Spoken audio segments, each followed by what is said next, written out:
Hey, good morning. This is Andy Revkin, longtime journalist, longtime musician, and Hey. like everybody else in these strange days, trying to figure out ways to maintain community, even at a distance. My friend Jeremy Zalar on this program that I've been doing last week said social distancing really isn't the perfect term. What you want is physical distancing and social cohesion. So I'm trying this morning a new experiment to do essentially a breakfast jam on ideas and music, of course. As you can see, two of my close musical friends are with us. Laurie Siegel at the bottom is from Trouble Sisters in Beacon. And Laurie, you have another enterprise. What is Hudson Valley Sally? Hudson Valley Sally. Yeah. David Ross, who's a longtime curator of arts and teacher at School of Visual Arts, and was the former director of the David. The museum and others, is also a great musician, and we've become a cohesive group with Laurie as much as we can, and others called Breakneck Ridge Review. So we're here today to hear your questions and to share thoughts on how to remain. How to do cohesion in a time I call it a year of living distantly, and this will be. I like that line you said before, Andy. That it's not about social distance. Right, it's about social cohesion with physical distance, because these little microbes, these 0.3 micron microbes, as they've shown, stay in the air for hours. They can settle on certain surfaces for a couple of days. Good hand washing kills them. Other things kill them quickly. So this tide will turn. And the music, I think music can make a difference. So in your own home, we're hoping you can think about not just listening to music, but making music where you can as a way forward to build cohesion. One of the things we can't do here so far is harmonize and jam with each other. It's mostly a one-by-one process because of lag on the internet. So let's just start. Maybe Laurie, just give folks a sense of what your life is like. What do you do day to day, and how does this changed and challenged you? Well, I normally I do have a day job, but it's been I work for the state. I'm a social worker, so it's been very interesting because I'm trying to figure out and how I'm supposed to go to work, because my community site has been closed.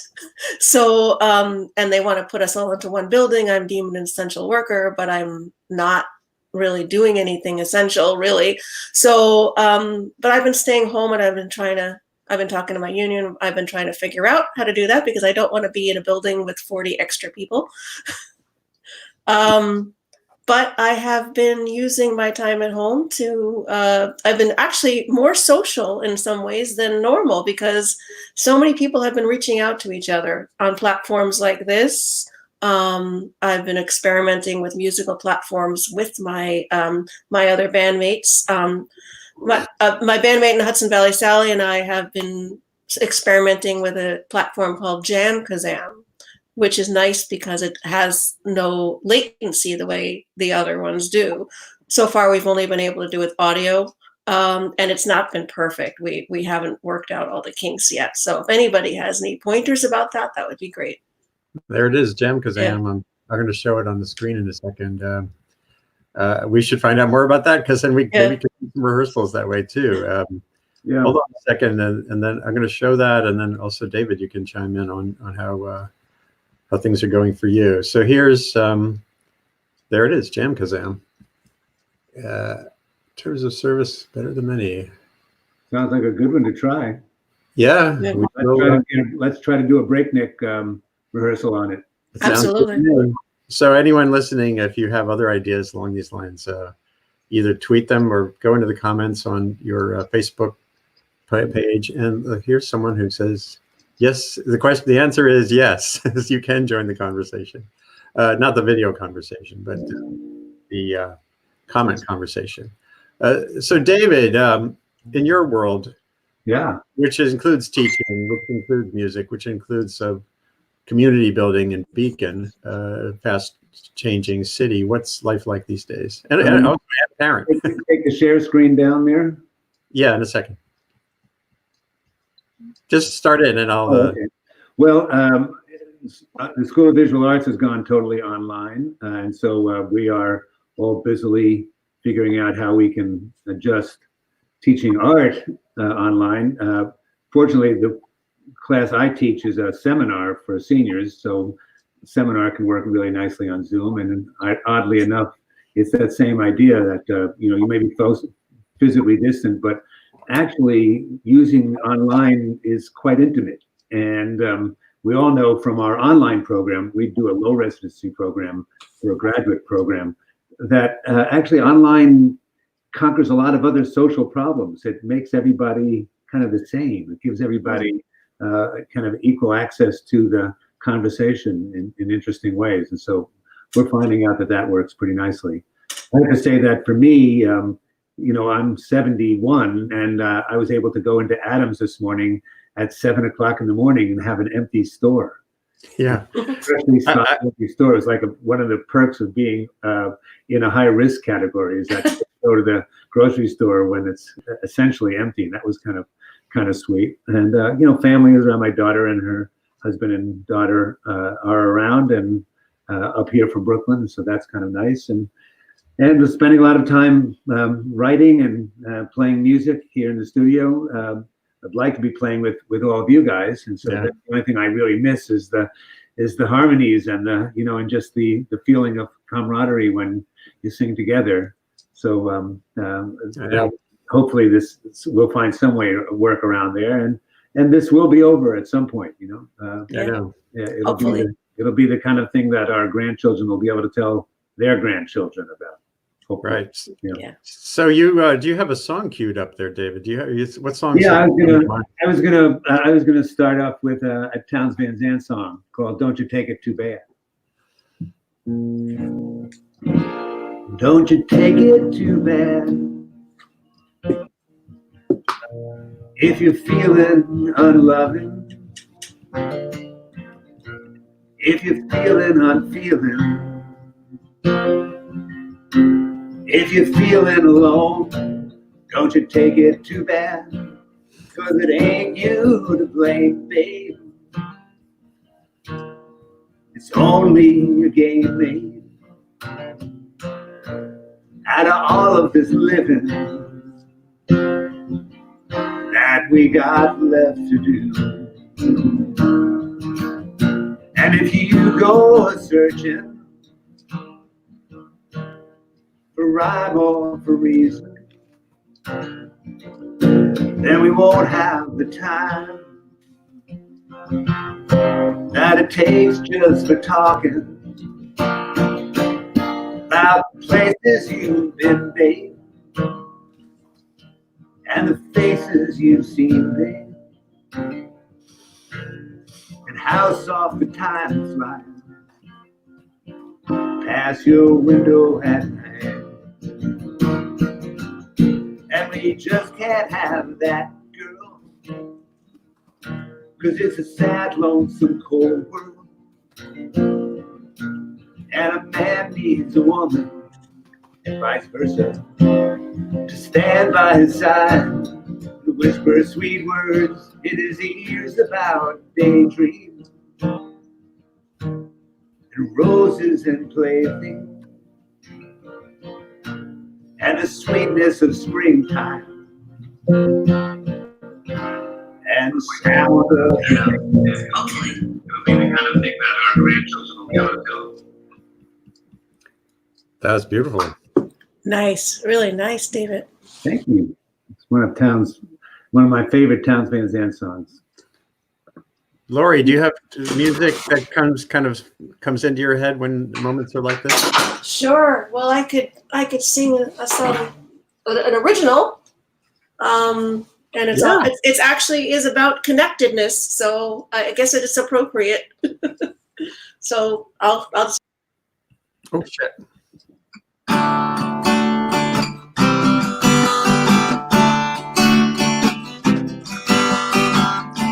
I smell the salt of the ocean on a river's tide, and it makes me wonder, where is the line? Where does a river begin? Where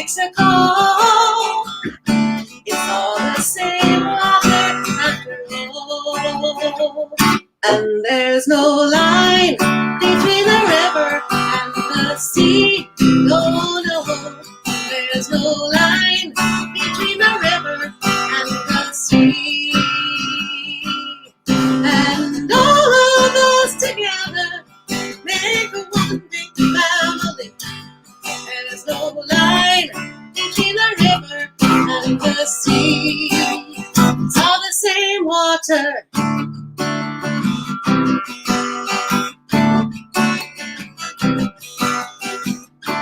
And how does one get the notion? Creator divine. What makes us think we must take sides? And where does a nation begin? Who makes the call? We're watching the same sky after all. And there's no line between the river and the sea. No, no, there's no line between the river and the sea. And all of us together make a one big family. There's no line between the river and the sea. It's all the same water. In this life we all make the same journey as we travel from birth into dust. The same passions and joys and worries and wonder under us.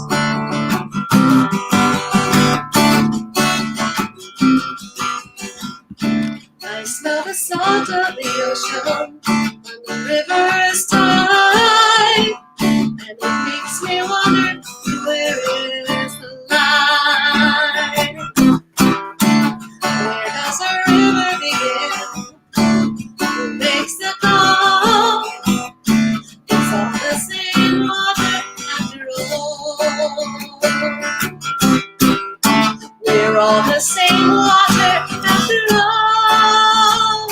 And there's no line between the river and the sea. No, no, there's no line between the river and the sea.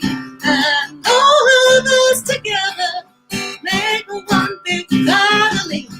There's no line between the river and the sea. It's all the same water. That's pretty cool. Thank you. Let me hold on a second here. I love the idea of all the same water. That's beautiful, Laurie. Thank you. I actually wrote that one right by the Hudson River. So look at that. Wait, man, Jim Oh. Jim Bentley is up early out in California. He's a great Hi, teacher and teacher educator. He's working really hard to build resources for other teachers to sustain learning in this time of disconnectedness. A great guy, and he's a National Geographic communicator as well. Cool to see him there. Here's Cindy Gould. Thanks for thank you, Cindy. morning. Sounding good, Laurie. Everybody spread the word. We're going to be at this for another hour, I think, maybe a little longer, depending on who shows up to our little cafe. Who else is here? That's kind of it for the moment. Oh, wait, Rachel Bishop says, hey, Andrew, good idea. Pass the word around, Rachel, to others. And, we might be able to take requests because we can pull up the lyrics pretty quickly to songs. Laurie, do you know the Tom Paxton song, Pack Up Your Sorrows? Yeah. I got to get that into our repertoire right now. Yeah, I do know it. I'd have to look up to remember all the lyrics, but I do know it. So yeah, it's one to. Maybe I could pull up the lyrics if you wanted to sing. The Ian and Sylvia song, right? Yeah. Right. Yeah, I know exactly what song you mean. Right. It's a good song. Yeah, but we can Great think about song. others. I'll do Very Fine Line because it's a very fine line between this epidemic having been controlled earlier and not, and some huge failures. I don't want to focus. I don't want to focus this morning on failure. I want to focus on building success and building community. Big Rock Candy Mountain, man. Really. Yeah, I think we might. We have a Burl Ives album with that, I think, somewhere locked away. Yeah, if one of you wants to look up the lyrics, Sure.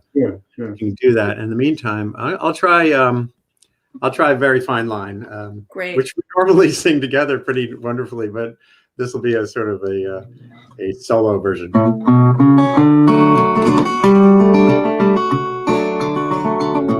It's a very fine line between winning and losing. Very fine line between living and dying. Very fine line between loving and leaving. Most of your life is spent walking a very fine line. 5 out of 6 louder numbers when you were dying. If that driver ahead is a nut, he may soon be flying. Girls out the door if you say right things at the wrong time. Most of your life is spent walking a very fine line. It's a very fine line that you got to walk. Gotta watch every word when you make small talk. Gotta watch every step where you find yourself crazy and crying, crying. Most of your life is spent walking a very fine line. A very fine line. A very fine line. It's a very fine line between loony and sane. A very fine line between a loss and a gain. A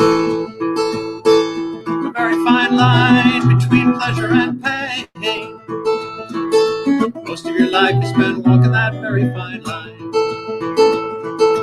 People you think are a genius are this far from bent. The president blows an election by 0.5%. We all know love hurts, but we try it again and again. We know that the line between love and despair is so thin.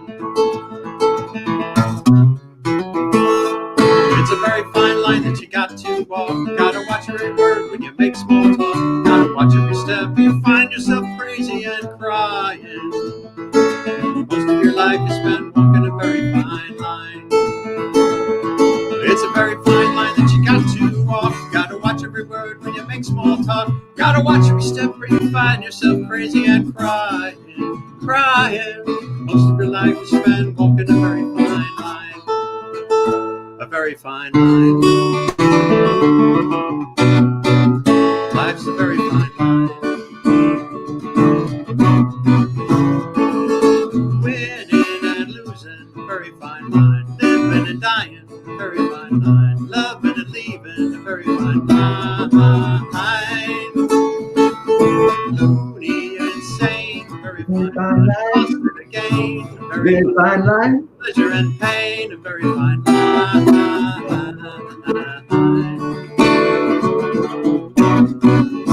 Life's a very fine line. It's a very fine line. A very fine line.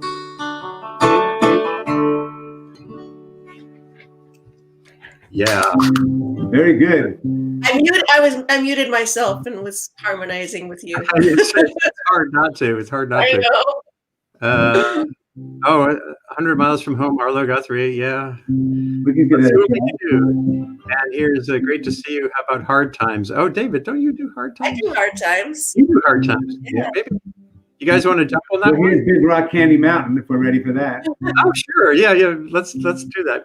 You know, even though we can't harmonize, if you guys wanted to try, you could try alternating verses. That would be a total experiment. That would be very interesting.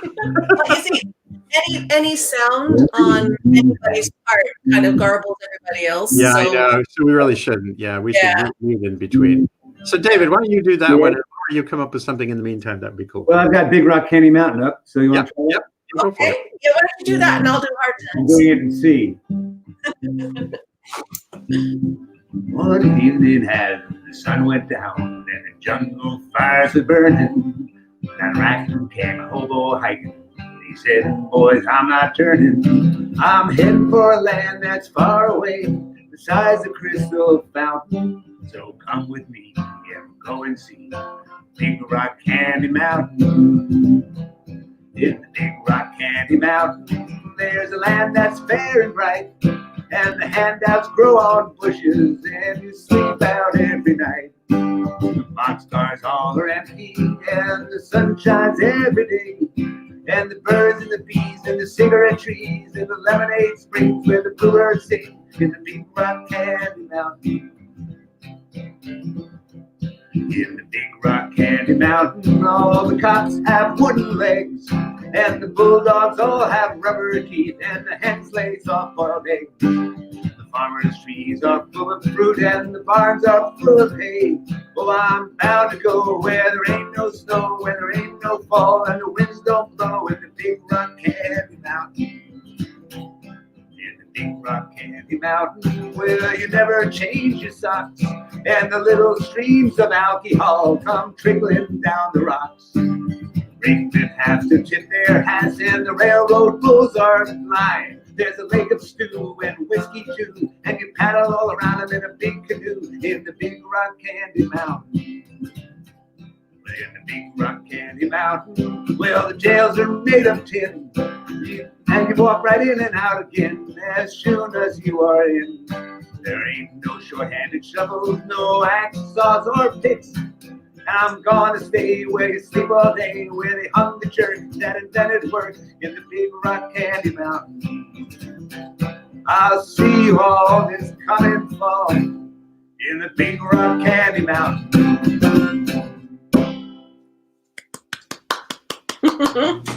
Nice, David. That's fantastic, I've man. played that song in years. That's great. That was a good performance, considering that this was pretty much out of the blue,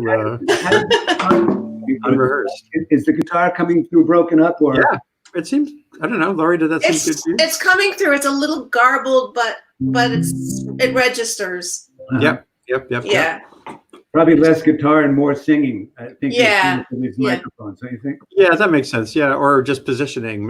Have the mic closer to your mouth, or that kind of thing.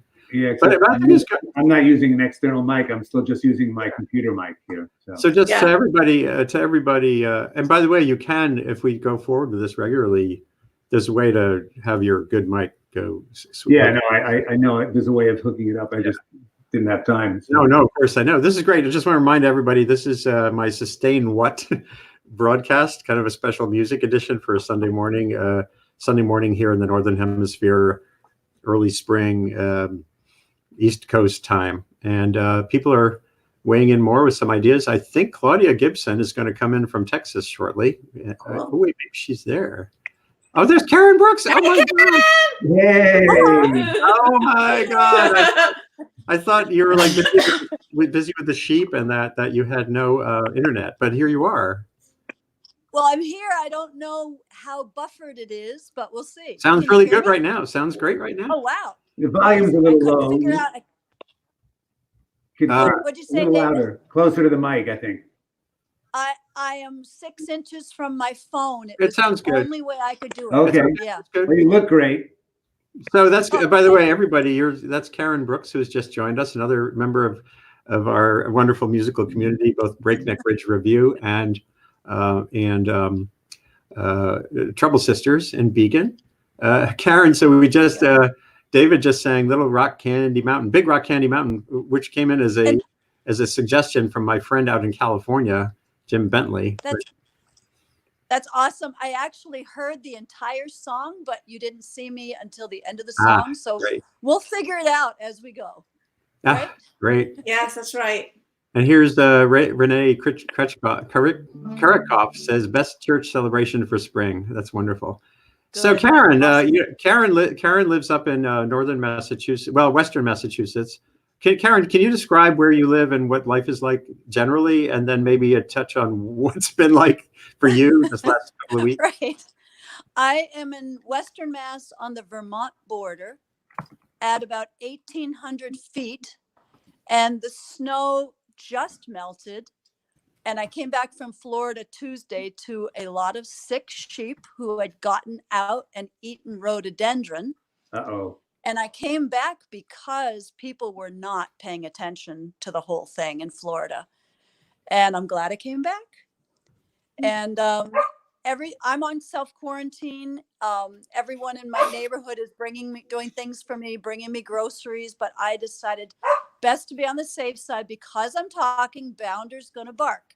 So that Right. will be it for now. Can you show us Bounders for those who have not Bounder, met come here. Bounder? Bounder, come here. Come here.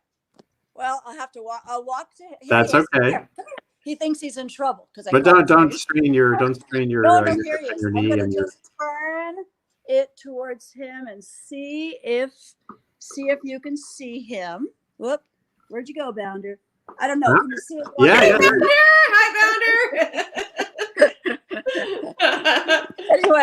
Anyway. Oh, now it's just me on the show, so I'll put the phone down, see what happens. So Karen, does a song come to mind here? Well, because I'm not able to hold my guitar yet, I thought Acapella is fine. No, a little acapella, very short, that I wrote for Margie and Ed's wedding. If some of you know Margie Rosenkrantz and Ed Guider, and I wrote this for their wedding, and it kind of fits right now, and it's kind of like just a little short thing. So it's reach for the stars and you'll never be sorry.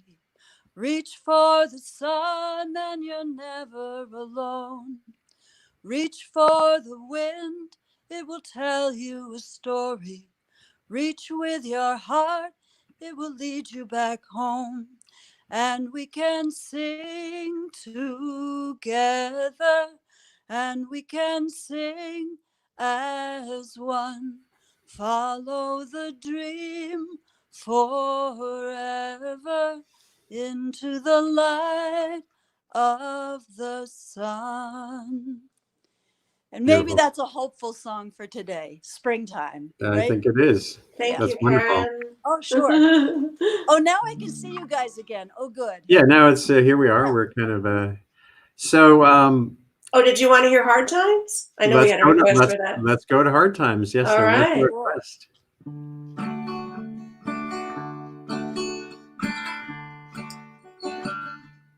Let us pause in life's pleasures and count its many tears while we have some sorrow with the poor.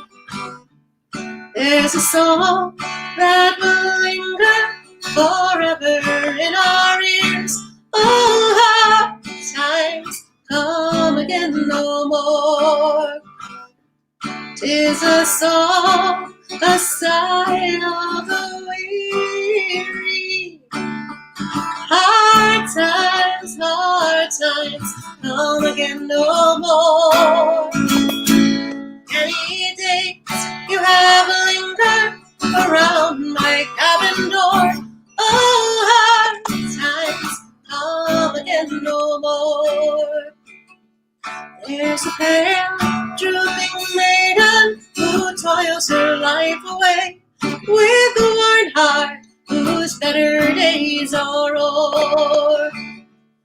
Oh, she voices merry, heard sighing all the day. Oh, hard times come again no more.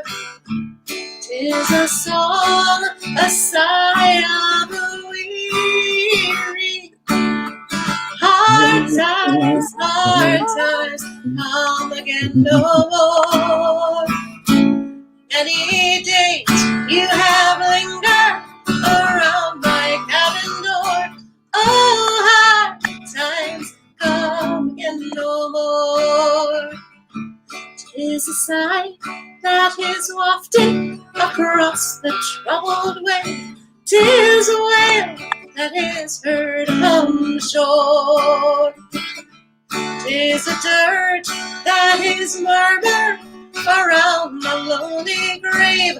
Oh, hard times come again no more. 'Tis a song, a sigh of the weary. Hard times come again no more. Any date you have lingered around my cabin door. Oh, hard times come again no more. While they seek mirth and beauty and music bright and gay. There are frail forms fainting at the door. Oh, their voices are silent, their pleading looks still say, oh, hard times come again no more. 'Tis a song, a sigh of the weary. Hard times come again no more. Many days you have lingered around my cabin door. Oh, hard times come again no more. Oh, hard times come again no more. Yay. Fantastic, Laurie. Oh, thank Cool you. song. So a And lot of thank you, Lammy. a lot of comments are coming in that they're nice. And Claudia Gibson is going to be joining us in a second. Andre Krodrescu has come. Hey. Hey! Hi. Yay. So, you know, this is as with our Breakneck Ridge Review show, it's always about communication, not just about songs. And Andre in Brooklyn, I assume, Yes. had joined us last year, I guess it was, for one of our Breakneck Ridge Review sessions at the Town Crier Cafe in Beacon, which right now is, like so many restaurants, doing great work preparing meals for the community as much as they can. If you've got a great kitchen and you have something to give, that's a fantastic thing to keep doing, even though they're losing money from having the club not open. All around us, all around this country, all around the world, there are people who are weighing in individually in the face of what really is a global peril that's upon us. It's upon us in a way that has defied so many of the norms of how we think about national security, how we think about security generally. It's not like spies. It's not like a hack. It's in the air. It's 1 micron, smaller than a micron particles that only evolved this capacity in November of this year in Wuhan, China. Some sniffling bat and transferred a virus to a sniffling pangolin or the like, and it got into a food market and got into a person. And countries from China to the United States have been derelict in tamping that down and actively being transparently communicative with each other and sharing what they knew. You know, I could go through the list of things I've been reading and retweeting that are just so discouraging. But here, I think, not just in music, but in community building, whatever you can do around you, there's great potential from the ground up to build resilience, to help those who are in need right now. And this could be a back rub for a nurse who's living in your house. Jen Clapp would be with us. She's a wonderful songwriter and singer, but she's a nurse, and she's deep in this shit right now. Helping those people help others is a key part of going forward as well.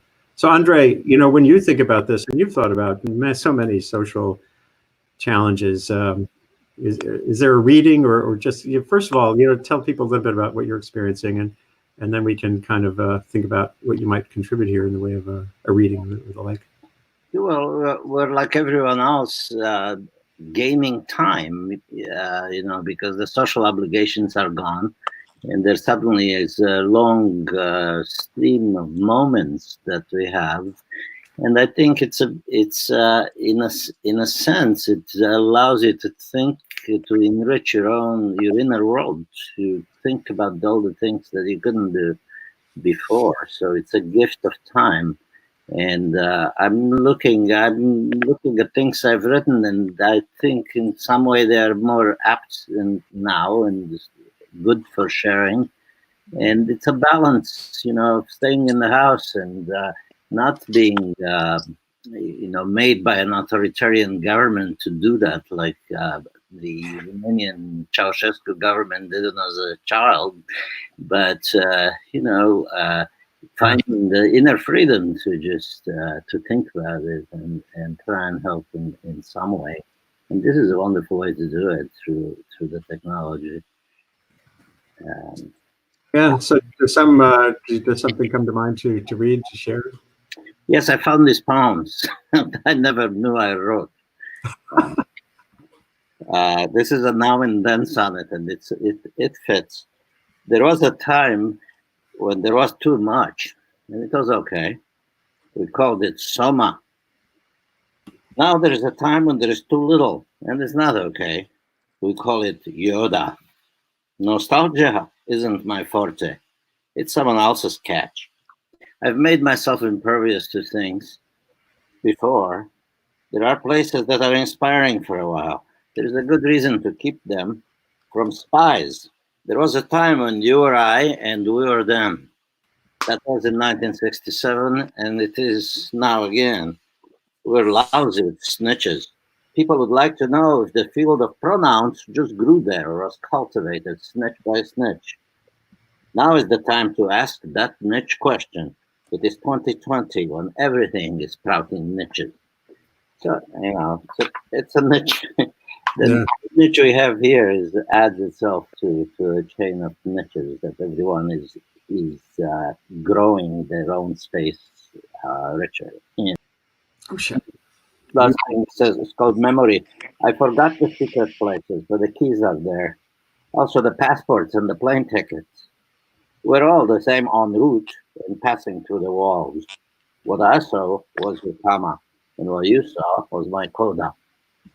Which I'm reading is sort of glimpsing people out the window. I went to Prospect Park the other day near here, and the young people had no idea that they should do what they're supposed to in these times of the plague, and they were playing ball and they were joggers flinging sweat, and I thought, well, you know, I'd better go back to the land of Zoom for the time being and try to you know, to tell people that this is something they should decide, and it's not the government making them do it, or you know, it's a necessary prison, the one where you can actually contact people and grow your own garden of thought and poetry.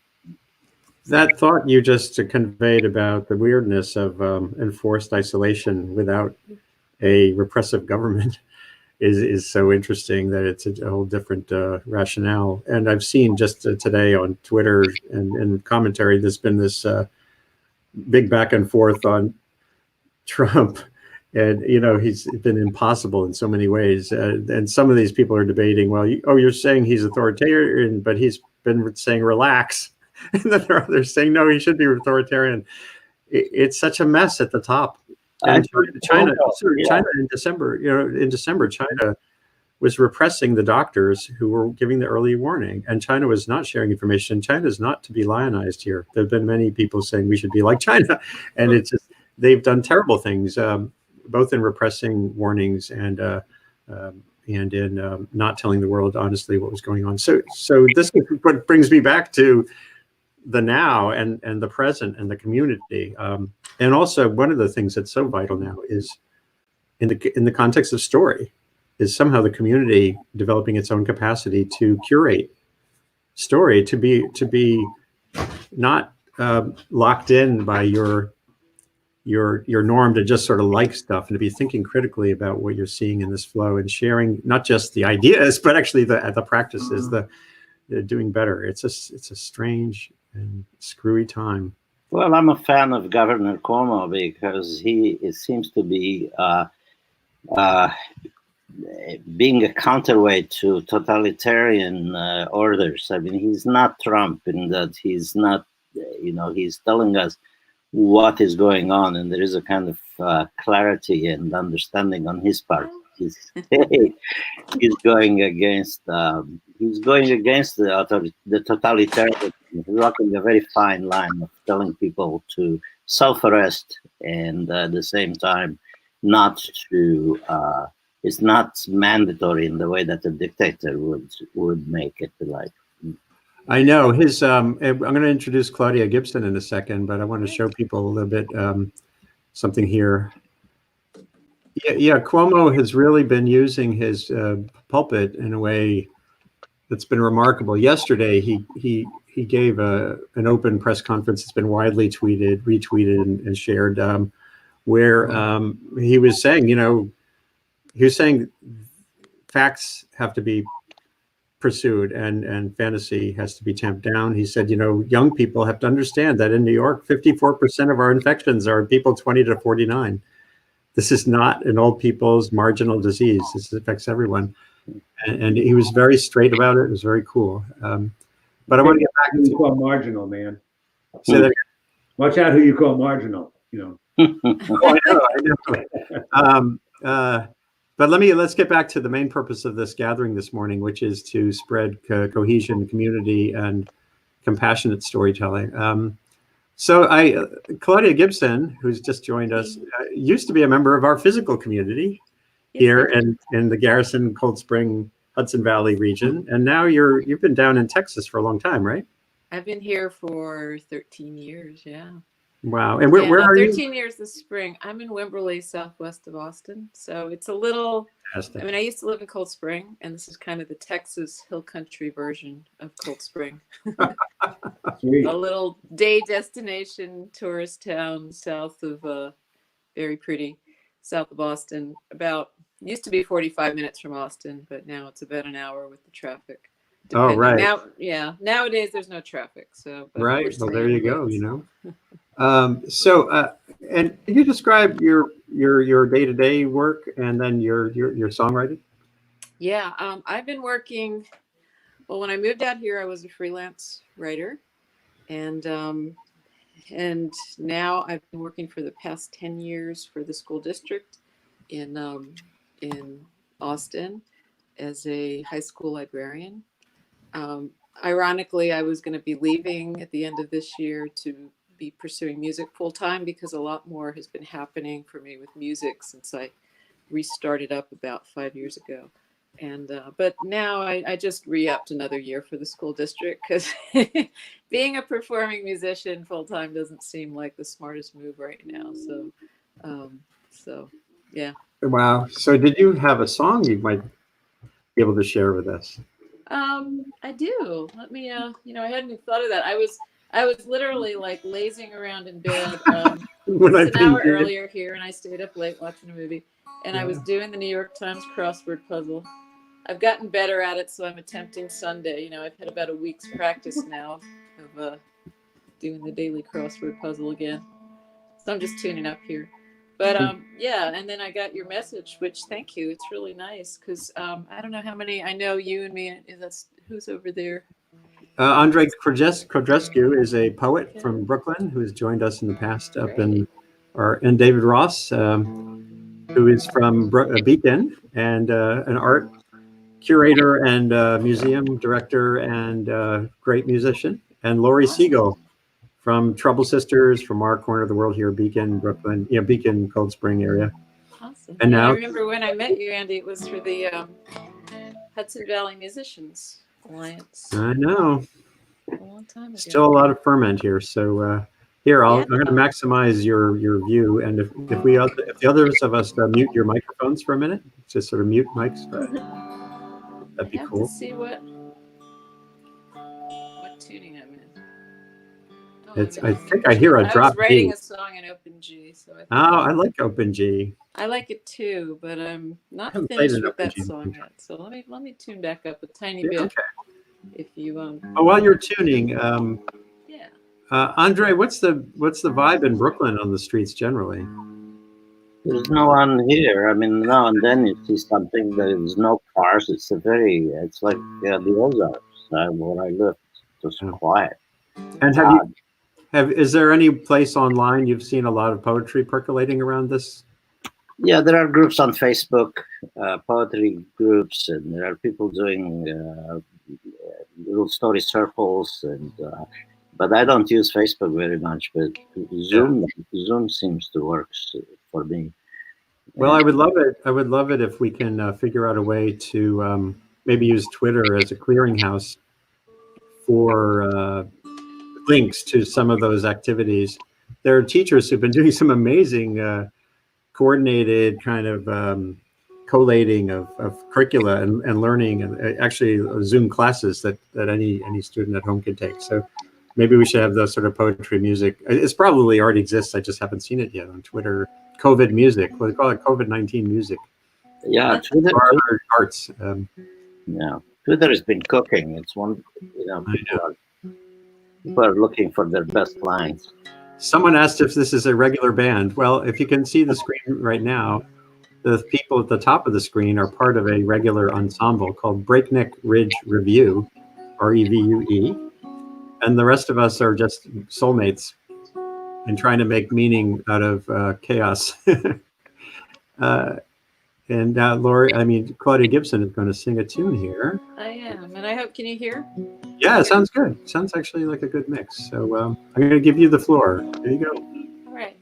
I'm going to play a song, and apologizing for my warming up fingers. This is a finger picking tune. It's called Dreamers, and I wrote it last year, 2018, not last year. I guess it would be 2 years ago, to enter the Woody Fest songwriting contest. And I had never entered it, and I hadn't really had anything up to that point since restarting my career that had been anything successful. But I wrote for this contest and then kind of forgot about it. And I'd never written a topical social conscious song before. But I wrote this one. It's called Dreamers. It's for it's the story of the dreamer young people, and I wrote it because the high school I work at in Austin, we had kind of famously a girl who proclaimed, I'm a dreamer, I'm an undocumented student, and she was our valedictorian. So. But anyway, this is called Dreamers.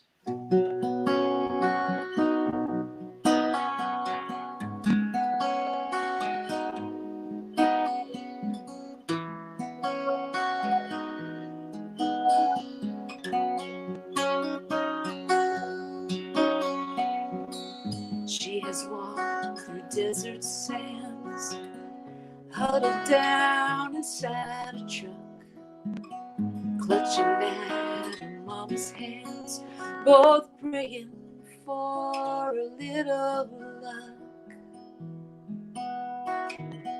Crawling underneath barbed wire, he was barely 3 years old. Daddy carried him for miles, not a peep, just like he was told. Dreamers, they have lived here all their lifetime, in this land they call home. All of their school days and every friend's face are from this place, the only life they've known. Growing up between two worlds, homework, friends, and football games, knowing just one traffic stop could leave her life forever changed.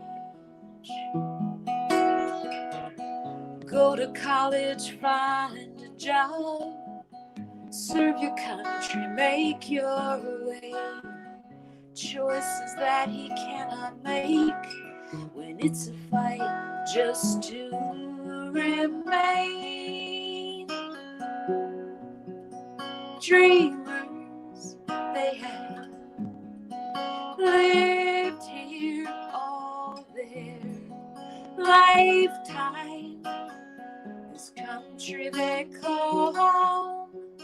Their school days and every friend's face are from this place, the only life they've known. Foreign to the land where they were born.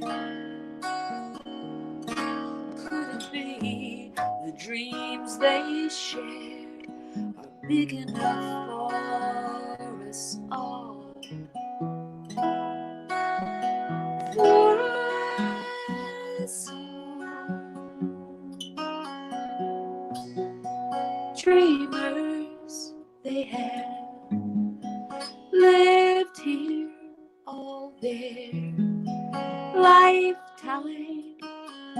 This country is their home, all of their school days, and every friend's face are from this place, the only life they know.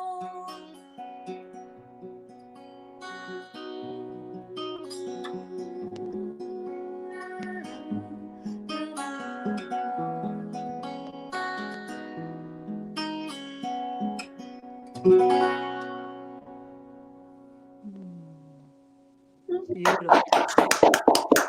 Thank you. Beautiful song. Wow. Thank you so much. Wow. So hopefully you'll get to play that in front of some nice big audiences in a few months. This is, one hopes that so much of what we're experiencing now is a speed bump. It's a speed bump for the virus too. The flatten the curve. I heard a public health official talk about this the other day. Flatten the curve is slowing this thing, but the scope of it is just beginning to play out. Again, I have to send out best wishes to not only to those among us who are already ill or those who are stuck in hospitals for other reasons, who now are going to have their care impeded by the lack of care, the lack of capacity for care, Yeah, it's scary. and group hugs for those who are tending to everyone, and those who are restocking our grocery shelves, and those who are growing the food and who can't stop. Yeah. Karen, Karen Brooks has rejoined us. You're a food provider. Can you talk a little bit about that? Yeah, we've been brainstorming in this farming community because we don't have any cases yet. We have one case in Franklin County, but that's 20 miles away. And I have a couple of hoop houses, which are large for growing vegetables. And yesterday I was planting seeds so that I could grow food for other people. And I raise sheep, and people are starting to call in their orders for lambs, even though the lambs are not born yet this year. So I'm seeing that there's really a need for those of us that have farmland and can produce food. I think it's more and more important, and to not have to truck it anywhere. So I've had some ideas about, little farm stands. I can put food on my porch and people can come and pick it up. And I think if we can all grow, those of us that can grow early should grow early, because there's really, and I'm kind of got this crazy idea of putting up some cabins on my property and inviting my New York friends who are all quarantined to come up and have their own cabin and porta potty, because it's a beautiful spot, and to be able to be outside has really been key for me. I had a hip replacement done in January, so I was actually housebound for almost 7 weeks. And I was gone for 2 in Florida and came back, and I'm housebound again. So it's, but to be able to be outside is really, really important.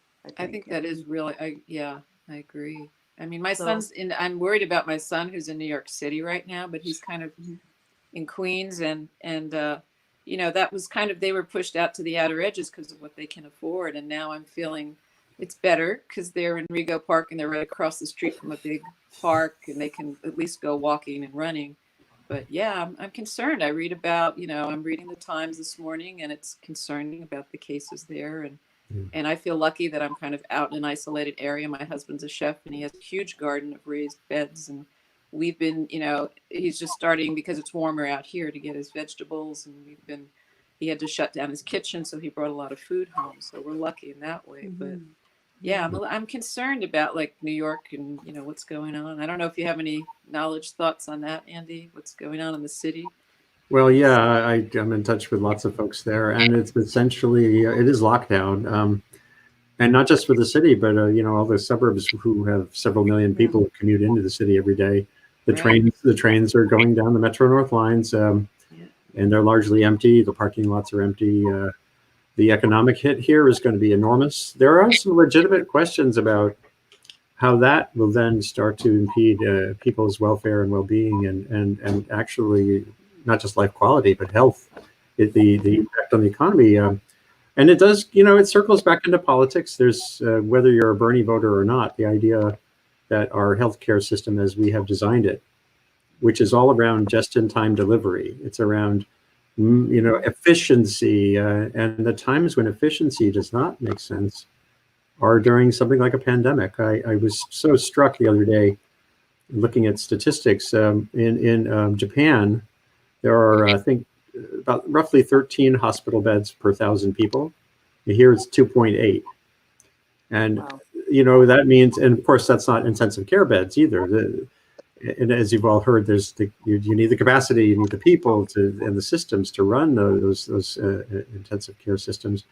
We are just not set up in the 20th century norm of how our system is built. Whether you blame neoliberalism or Keynes or whoever, choose your economist or your theory, the system is not, the global system too, is not set up right now to deal with this global connectedness that can take, again, as I said a minute ago, mid-November, a little pathogen said, oh, this is interesting. Maybe I'll try a little tweak to my genetics, and kaboom, it's changed the world. And we had a discussion here on Friday with a poet, Irene O'Garden, who was wonderfully articulating the possibility of this being more of a metamorphosis for our species, that we are poised to, with a big if, we are poised to come out of this with what she called not the age of a great recession or whatever, but a great, she calls it the great compassion.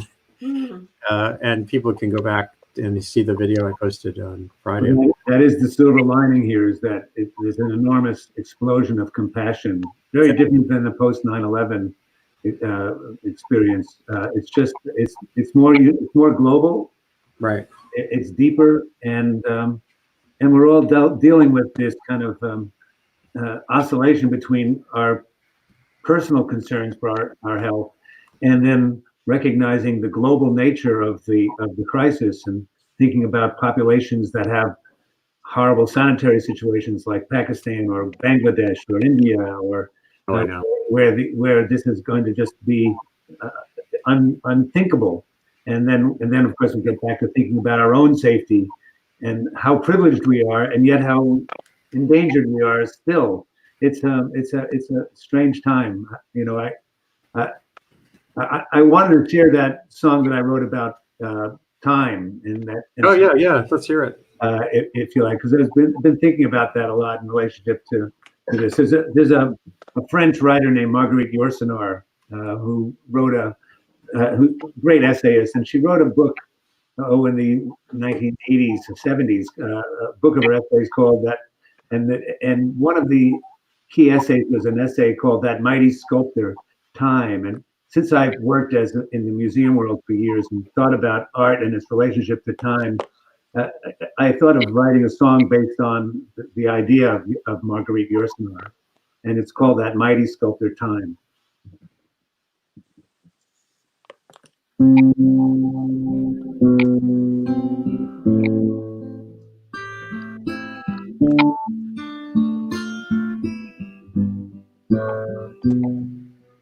You slept for centuries beneath the sea. 300 souls drowned with you. Your sleep was guarded by the time. Dark and cold was all you knew. Time changes us all. Time changes us all.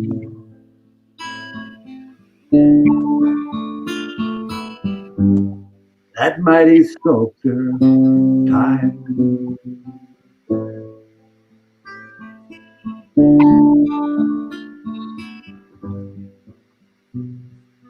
A 1,000 years has come and gone. The sculptor's work is never done. Left sleeping on the ocean floor. Now you're awakened by the sun. Time changes us all. Time changes us all.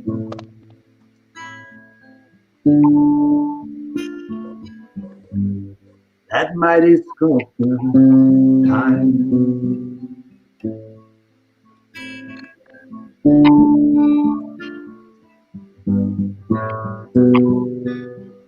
now you're back on the line again. Bathed in love, caressed by light. Your body rough-hewn by relentless sea. Defying death without a fight. Time changes us all. Time changes us all.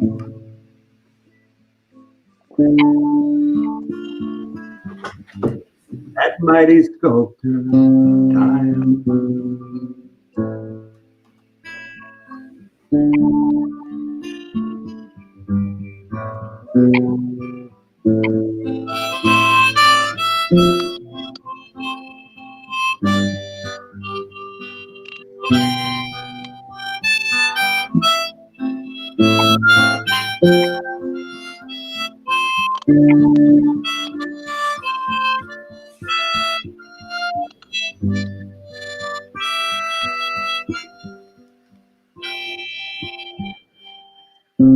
Broken hearted, for we've not burned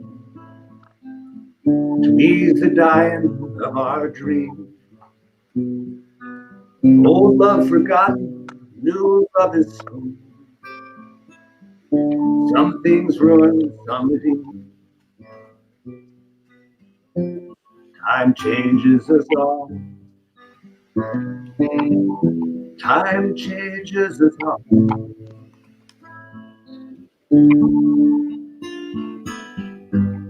That mighty sculptor, time.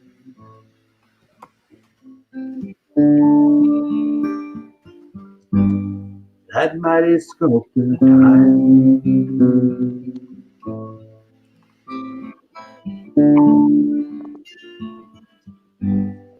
That mighty sculptor, time. Wow. Beautiful. So beautiful, David. Oh, beautiful too. Mhm. So, Laurie, do you have another song in mind? We've been talking about a few earlier. Anything? Let me think on that. If somebody else wants to go first, Andy, why don't you just do one and Yeah, I'll Andy. keep thinking. Yeah. It's times like this when I'll do an instrumental because words really don't suffice for this moment. Yeah, yeah. No. This is called "Song for Lisa." Lisa's my wife, who's now working really hard to try to figure out how to keep helping teachers teach about sustainability, even in a time of distance. This is this thing. As I said, we're in a year of living distantly. And that doesn't mean we have to be ineffective. It just means we have to learn new skills and new ways of connecting. I just want to clear the screen. I love what Jim said there, but I want to take it down. So it's, where is that comment? How do I do that? Are you streaming this on Twitter or something? It's on Twitter, it's on Facebook, it's on YouTube at the same time. Cool. Here we go.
Yay.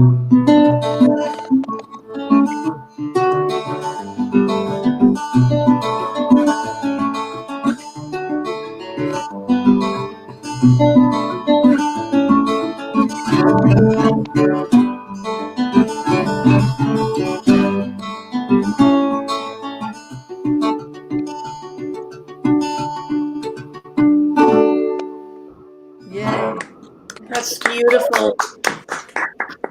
It sounded really good, Andy. Yeah.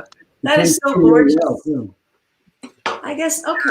Sometimes just melodies can work. That is Let's see. so gorgeous. So other thoughts. There's more comments here. I'm trying to see if there are any more requests. I don't see more requests. Oh, well, Eric Greenberg had requested a Gordon Lightfoot tune, but I'd love to look it up and do it, but I Maybe can't. next time. And I will say, I got to shout out to Eric Greenberg. He was a daily news reporter for a long time. He's been working at Columbia University at the National Center for Disaster Preparedness. Wow. Oh, boy. At Columbia_NCDP on Twitter for a long time. And he's helped put Erwin Redliner, who's one of our great disaster preparedness experts and a doctor, physician focused on children, has been nonstop, on CNN, on radio, anywhere where he can be to help limit the losses from what's already unfolding and to build a better system going forward. So Eric is one of those unsung people behind the scenes who's facilitating all that. And big shout out to you, Eric. Right. We have someone here, Renee Karachoff from coastal Maine. Earlier, I saw someone from overseas. It's the other, we think about the limitations of the connectivity we have now. It's such an adjustment to work online. But there's also the upside. The upside includes that we can connect right now. We could have a singer from Mongolia here. We could have someone from Zambia. I'm working right now at Columbia University with a young radio journalist from Zambia who's getting a master's degree at Columbia. And he's introduced me to how to use WhatsApp in ways that have been much more advanced in places like sub-Saharan Africa than they are today here to convey information on disaster risk prevention and risk reduction and the like. So we're in a world that feels constrained because we can't hug each other. And I wish we could. You're all great souls, but we are in a world with unlimited possibilities for global connectivity. And I think that can build the empathy. Maybe we should do this again next Sunday at the same time. I would like to try to do that. If we Yeah. can commit, and I'll commit to reaching out to some folks. And we'll try to expand the group. Yeah, in fact, there's a young woman from this area. Some of you might know her, who's what's her name? She's a mandolin player. She's did a documentary with Nepal Himalayan musicians, and she's lived in Nepal right now. Oh, wow. If I could loop her in, that would be awesome. So let's make this a bigger circle next week. I think that's one last thing. Jeremy Zalar, who was a colleague from the New York Times and who now lives in Brooklyn, who works on the Brooklyn Rail, and he's a great facilitator of online capacity. He said the question to ask everyone and to ask oneself every day is, what can I do today that can make something 5% better? Even while I have grand thoughts about changing a system, what's the thing you can do right now today with your skills in your life that can make it a little bit of an increment better? If 7 billion people do that, you're talking about a wave of world change that's just unstoppable. There's an opera director named Peter Sellers who often comes in as a guest in my graduate program. And when students say, well, we're trying to do socially relational art, how do we know if it's any good? And he said, well, if your art has made someone's life better the next day, you're making good art. And it's a thought, and I think we all are getting into this kind of attitude where a little change and a little good multiplied by hundreds of millions can actually make a difference. Yeah. I'll try to write a novel that will help people sleep. Without help. Okay, well, we need your commentary like you used to do on NPR. I'll try to write a novel that will make people sleep. Let's tell that to Writing that down. producer because he needs to put me on there again. That would be great, actually. Well, we'll put you on here, and then I'll shame them into putting you back on. Absolutely, Art, you listening to this? This is a wonderful discussion. We have, we can go till noontime. So if you have another thought or another song, any of you, or a reading. I wanted to have a reminder Ooh. that in where I live and in lots of communities in America, there is no high-speed internet. I'm one of 10% of people in my town that has slow. I mean, it's like, this is fast for my town, but most people still have dial-up. And so those people are really disconnected. They used to go to the library to use the internet, but the library's closed. We have a little library the size of a small living room. So just that's a reminder that it's really different. And by the way, what Karen is saying is really important, not just for a bunch of sort of functional, serious reasons, like kids who are forced out of school now who don't have internet connectivity are going to fall behind rapidly. Now, I just saw a request for a John Prine song. And the one I want to do is That's the Way the World Goes Round. Yay. Which I'm just pulling up the lyrics because I don't know it word for word. And it makes me think of Dan Einbender, a friend of ours who's passed away, who used to sing this, and he asked me to sing it with him once.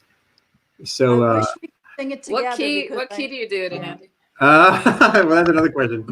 I know a guy's got a lot to lose. He's a pretty nice fella, but he's kind of confused. Got muscles in his head that never been used. Thinks he owns half of this town. Starts drinking heavy, gets a big red nose. Feeds his old lady with a rubber hose. Then he takes her out to dinner and buys her new clothes. That's the way that the world goes round. Well, that's the way that the world goes round. You're up one day and the last you're down. It's a half an inch of water and you think you're gonna drown. That's the way that the world goes round. Well, I was sitting in the bathtub counting my toes when the radiator broke. Water all froze, got stuck in the ice without any clothes. Naked as the eyes of a clown. Well, I was crying ice cubes, thought I'd croak. When sun came through the window, the ice all broke. Stood up and laughed, thought it was a joke. That's the way that the world goes round.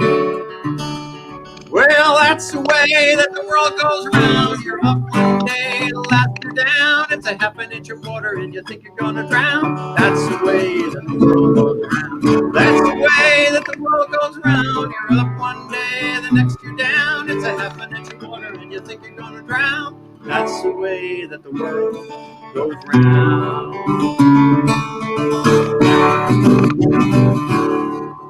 Oh, poor John. That's Nice. I've got another John Prine song that we could do quickly. It's a little sadder, but it's also one I'm thinking about a lot with so many of the people who are shut in who don't have connection. Hello in there, I guarantee it. Yeah, exactly. Hello in there. Man, what a beautiful, powerful song. Everybody mute your mics when I keep forgetting to do that.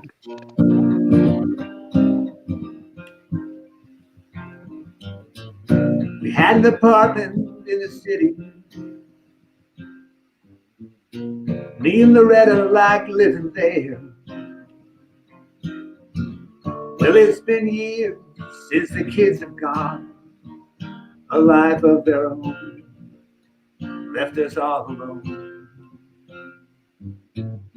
John and Linda live in Omaha. Joe is somewhere on the road. We lost Davy in the Vietnam War, so don't know what for, don't matter anymore. You know that old trees just grow stronger, and old rivers grow wilder every day.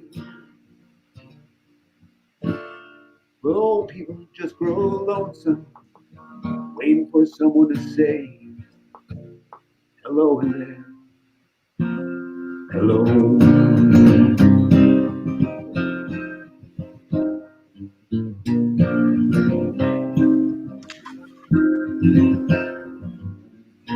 Me and Loretta, we don't talk much more. She sits and stares through the back screen door. And all the news just repeats itself like some forgotten dream that we both see. Someday I'll go and call up Rudy. We work together at the factory. But what will I say if he asks what's new? Nothing, what's new with you? Nothing much to do. You know that old trees just grow stronger, and old rivers grow wilder every day. Old people just grow lonesome, waiting for someone to say, hello in there, hello.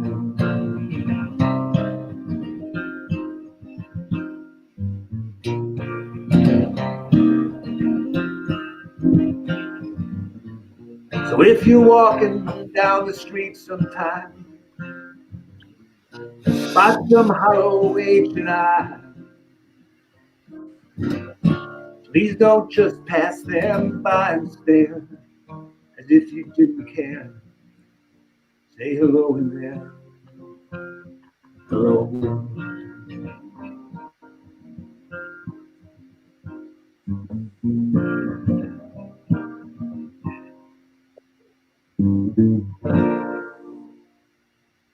Wow. Great. Okay, great, David. I love that song.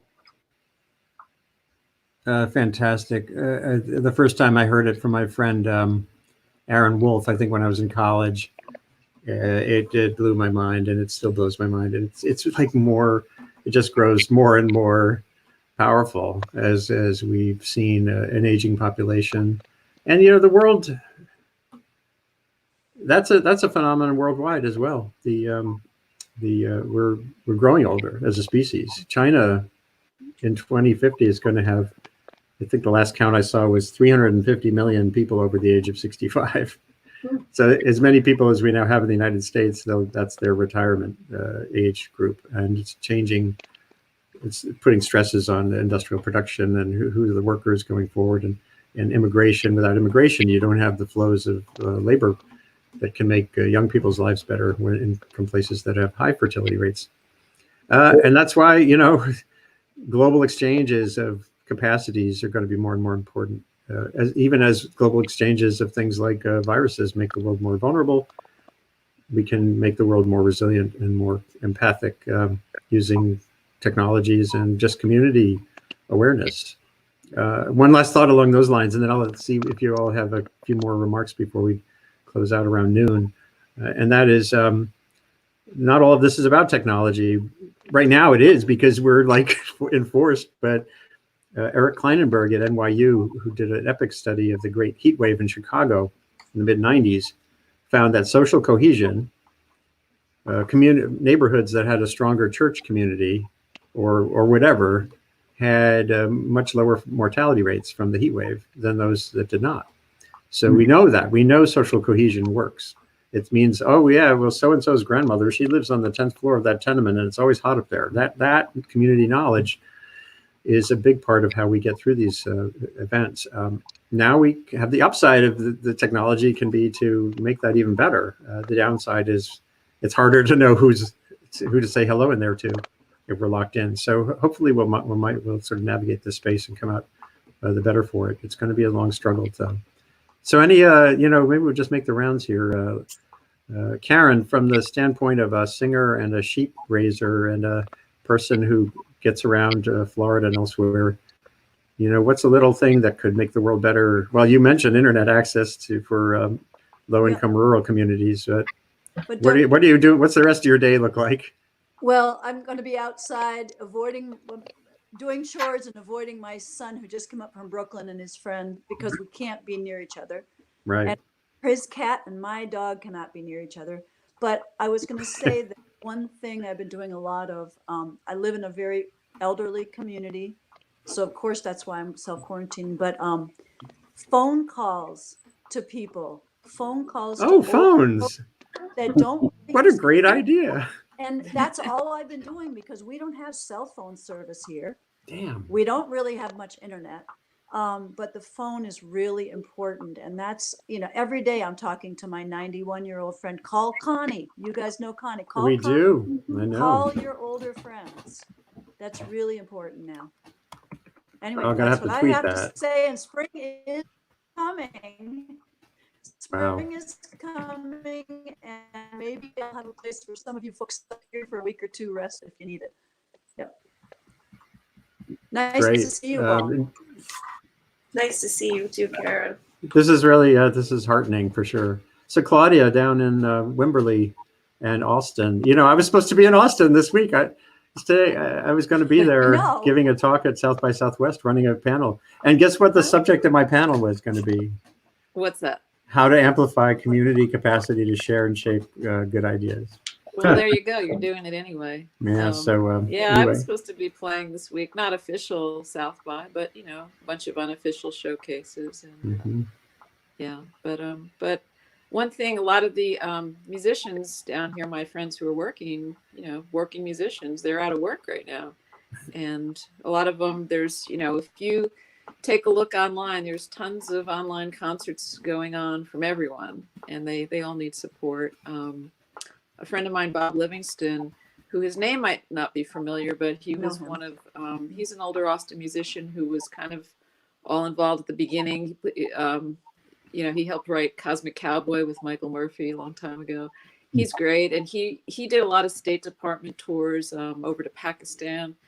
He put together this really amazingly funny, wonderful exchange through the State Department of musicians called Cowboys and Indians. And he would be playing kind of Western music with Pakistani and Indian musicians, and it was fantastic. Wow. But yeah, he's great. He would be a wonderful person to have on here. But we were chatting online the other night, and he was just saying how, he's gone from someone who, he's in his early 70s now, I believe, and, still making a very good living as a performing musician. And, boom, overnight, that all just disappears. And so it's a little bit scary, down here right now around Austin for musicians. Everyone's putting on shows, but, it's kind of like, what's going to happen? So, yeah. I think if you can, just as arts wise, take a look online if you have the ability, and support some working musicians by giving a few bucks to watch a fantastic show. That's helpful. But just personally, what I'm going to be doing down here, I'm going to be personally working on songwriting, but also checking out. We have a lot of older neighborhoods, older neighbors. It's a retirement area around here originally, and so we're giving stuff from our gardens and giving away extra food that we have, because my husband had to liquidate his kitchen. He's a executive chef for a big arena, and they have no Wow. events. So that's just sharing what we have, and that's pretty much it. That's a lot. That's not pretty much it. Yeah. I was going to suggest maybe a sing, a tune that we could sing together if you still have I time to wish. do that. Unfortunately, it's almost impossible to do a coordinated, harmonized thing. We found the lag is, we all need like 5G or 6G or 7G. Yeah. And we're not there yet. I am going to, Laurie mentioned an app or some technology. What was it called again, Laurie? It was called Jam Kazam. Does that work? Does it work live, or like can it be live broadcast at the same time, or is it just for you to connect? I've just started playing with it. It's so far I've been able to do live singing with some other people, but I haven't gotten it to work perfectly yet, but you can do it without latency. And as far as I could get it to work, it was audio only, but although I think there is a video capacity as well. Interesting. Well, maybe that's my homework before next Sunday would be to poke in on that and see if there's any. But I was able to sing harmony with my bandmate and one other person who popped in, because you can do it as an RSVP only session where you just invite people that you want, or you could do an open session and people will pop in from all over the world. It's kind of cool.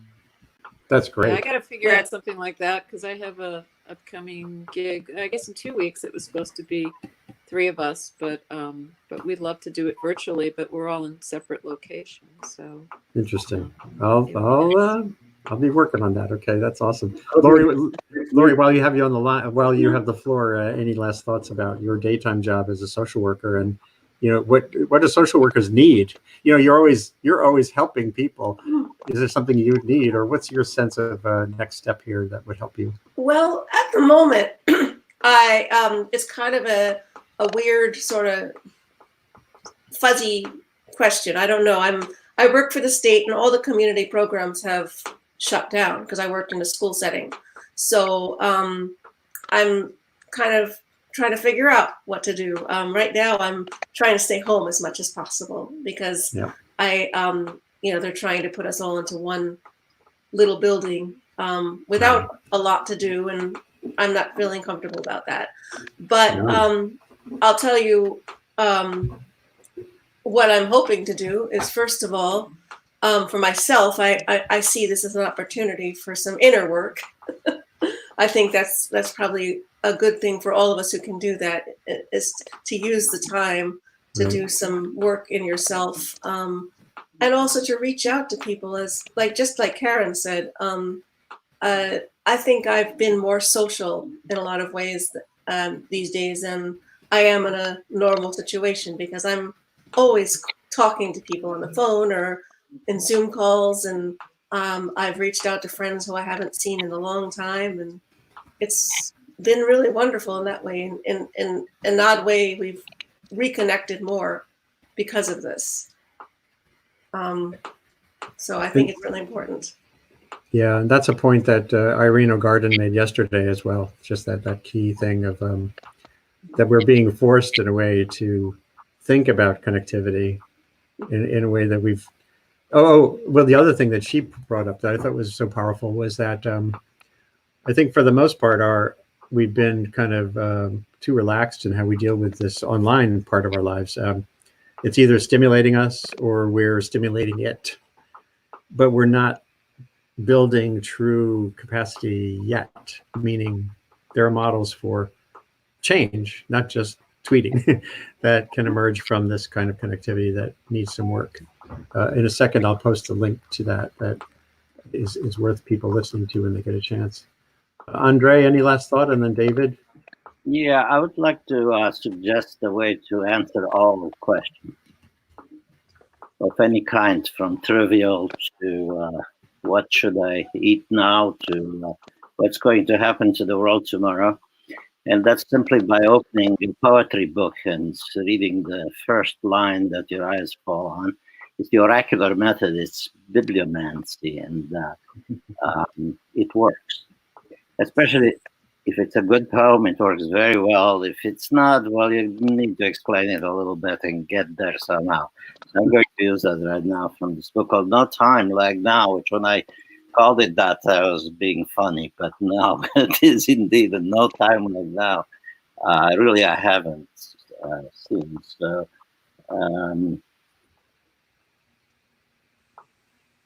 her future and my integrity didn't last long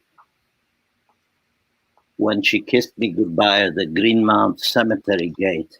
I'm sorry to be, this is another grim line, but the poem itself is kind of funny, so, and I didn't have a question, so it's, it was the answer to an unasked question, but otherwise poetry is good to tell you all sorts of amazing things that you have. So, so that was open. Was there someone you said who had come up with that concept of opening a poetry book to any page and reading the first line, or was that, I couldn't quite hear? Yes, it's bibliomancy. People used it for centuries by opening the Bible to find out what's going to happen. If you read the Year of Journal or the Year of the Plague by Defoe, written in 1666, he has a problem with a horse. He's trying to buy a horse to get out of town, and somebody cons him out of it. So he takes that as a divine sign to stay put, but then he wants to make sure, and he opens the Bible to see if that indeed is the case. And sure enough, the Bible says, stay put. Wow. It works, but with poetry is always something, because I have so many poetry books that come here to me, and then that's the one way to quickly ascertain whether they're any good, by asking the questions and opening it up and reading. Wow. We can do it in a book too, of course. I mean, we could do one we did though. That is a fantastic, that's my word of the day, bibliomancy. Oh my gosh. David, last thought. Well, I just wanted to echo something you just said before. I've been kind of a promoter of the internet since, for a long time. When I was at the Whitney, we were the first museum to have a website in 1993. I have to say that the last several years I've been really disappointed and frightened and actually depressed by what has been wrought by this digital revolution.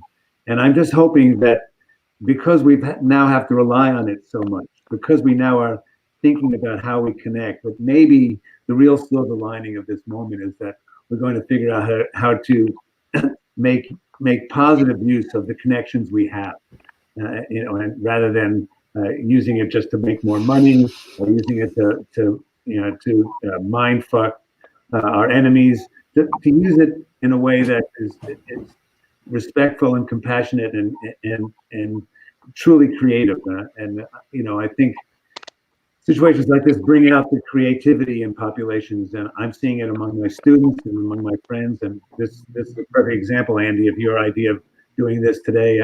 I think if we can just focus on how we can use this moment more compassionately and more creatively, I think we'll come out of this as a better world. I'm with all of you on everything that has been said. Connect, share, imagine paths forward, gird for this as well. This is an epic disruption. There was a point I'm sure you all had sometime in the last week or so when you realized this was not just another blip. This is an epic moment for the human species. We've been in surge mode, building a global economy, global connectedness, and now global biology. And we're now finally having that enforced on us, that there are consequences that can really test our existing systems in ways that require sustained creative engagement on paths forward. And also avoiding what's called path dependency, meaning the stuckness that we have in our norms. One of the biggest challenges we'll face is what's called social inertia by some sociologists I know, that when something is so big, we tend to lock down, and it actually paralyzes you even when you recognize the bigness and complexity of something. And that, to me, the only remedy for that is the Jeremy Zillar's dictum on the 5% today and directionality. Directionality matters hugely, with mistakes, with flaws. This is a very imperfect tool right now. We can't harmonize, but we can connect, and we hopefully can connect others here and build this out. So next week, I'm committed to doing this every Sunday, as long as we can keep that pattern. It doesn't have to be everyone here, and it should be a bigger. I have friends or connections around the world, and let's make this a focus on arts and ideas on Sundays going forward. Thank you so much for being part of it. Thanks, Andy. Thank you, Andy. Thank you for doing this. And we'll talk more about the details. Right. Wonderful. Big group hug. Everybody. Group hug. Bye. Bye-bye. Bye. Bye. We're going.